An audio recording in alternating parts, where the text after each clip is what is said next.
Por anos, ele viveu preso em um bairro que parecia engolir qualquer vestígio de paz.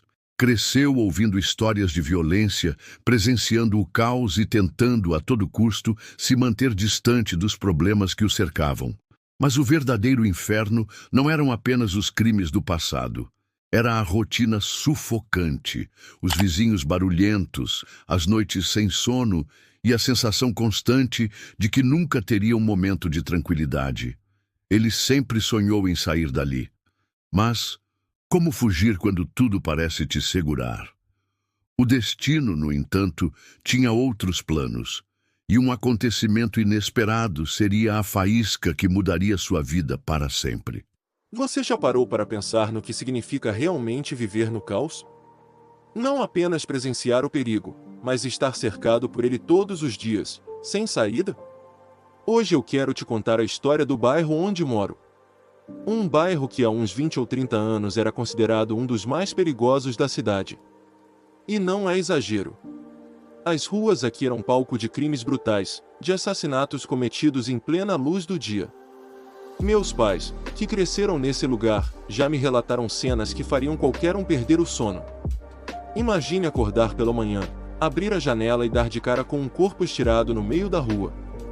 Isso não era algo raro. Pelo contrário, era quase rotineiro. As pessoas já estavam tão acostumadas que simplesmente seguiam a vida, ignorando o horror ao redor. Mas o tempo passou. As coisas mudaram. Ou pelo menos, é isso que dizem. Hoje em dia, não temos mais corpos jogados no asfalto, não ouvimos mais tiros ecoando a cada esquina.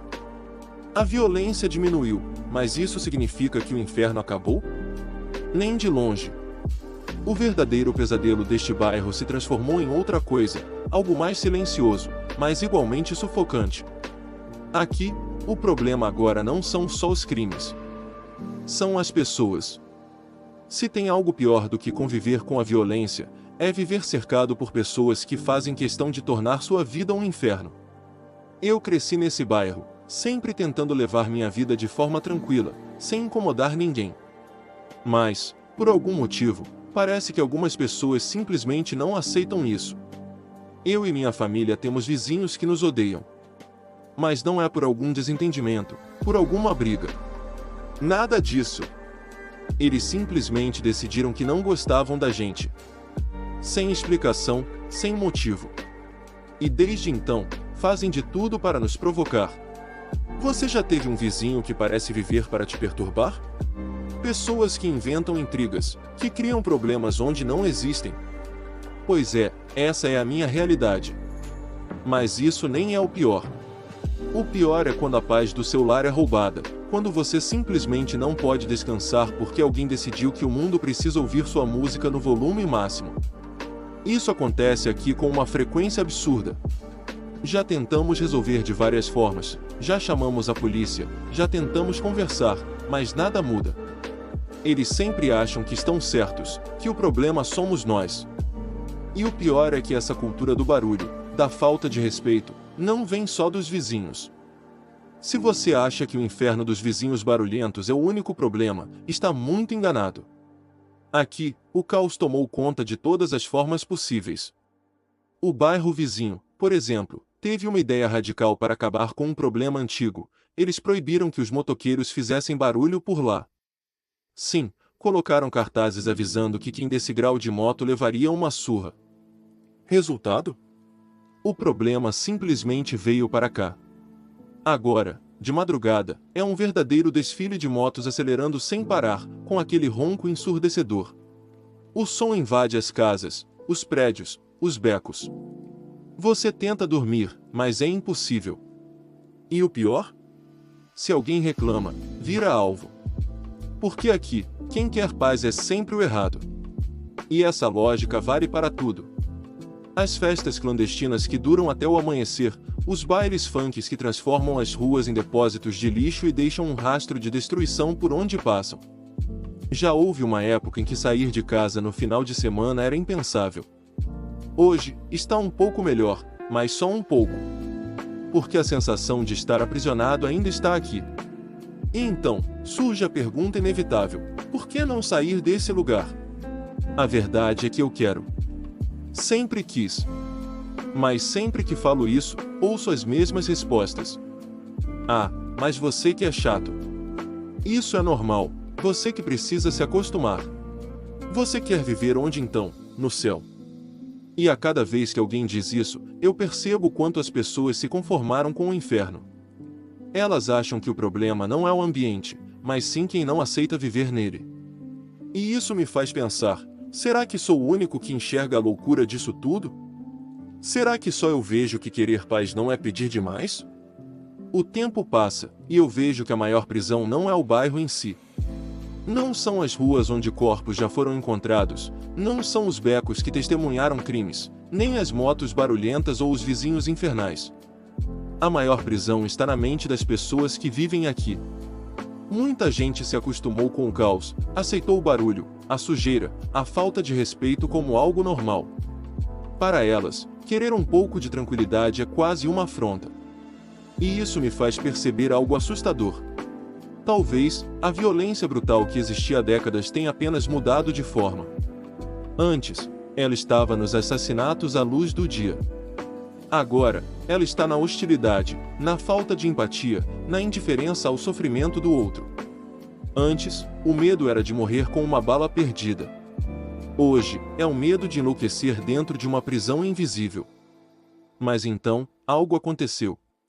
Algo que me fez perceber que não dava mais para continuar ali.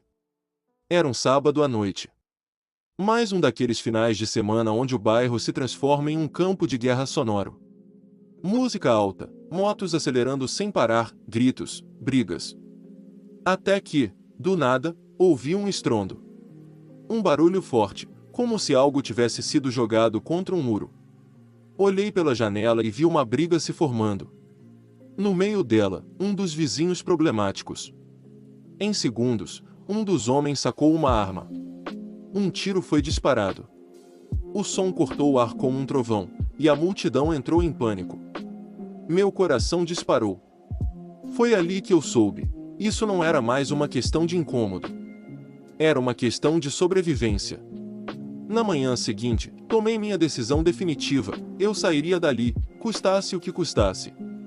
Os meses seguintes foram os mais desgastantes da minha vida. Eu trabalhava com tecnologia da informação, mas meu salário ainda não era suficiente para bancar uma mudança imediata. Então, comecei a buscar alternativas. Aceitei freelances, fiz cursos para melhorar meu currículo e aumentar minhas chances de uma promoção. E então, aconteceu. Depois de meses de esforço incansável, recebi uma ligação que mudaria minha vida.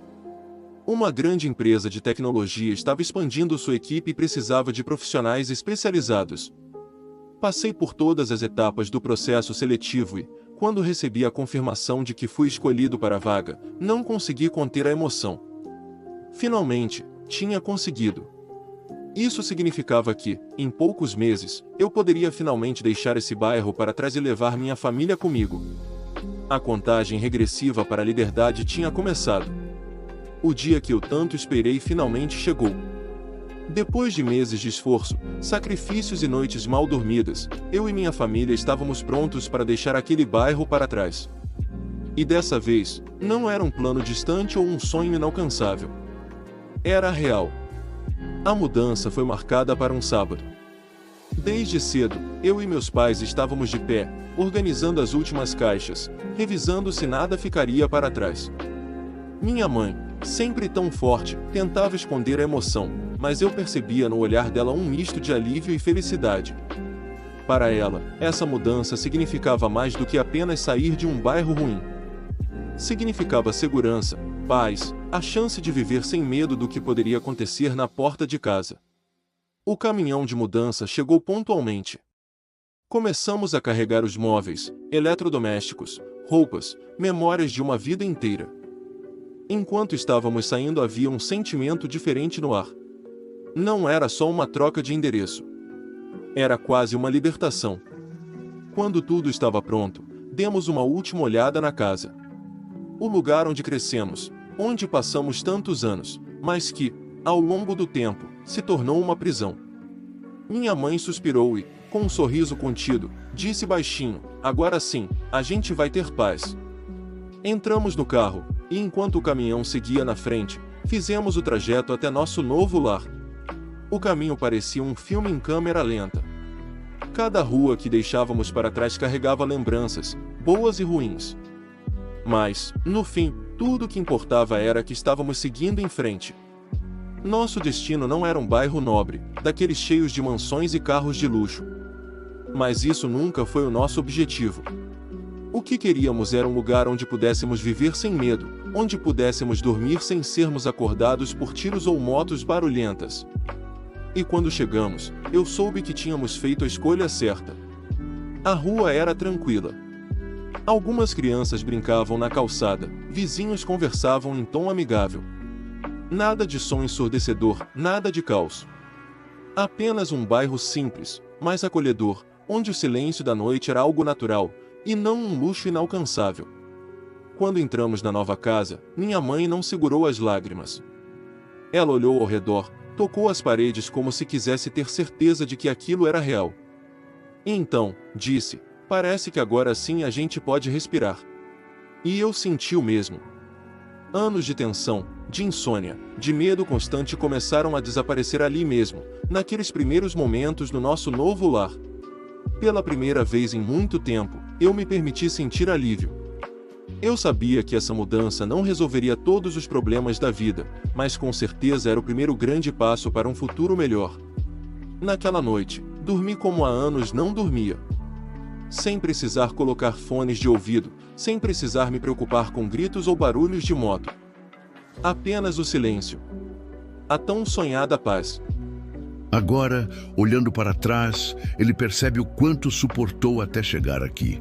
Foram meses de luta, noites em claro, esforço dobrado e a incerteza de que conseguiria mudar de vida. Mas conseguiu. A paz que sempre desejou não era um sonho inalcançável. Era real. O novo lar trouxe silêncio, segurança e, acima de tudo, a certeza de que ninguém deve se conformar com o sofrimento. Ele não apenas escapou do inferno, provou que, com determinação, qualquer um pode reescrever sua própria história.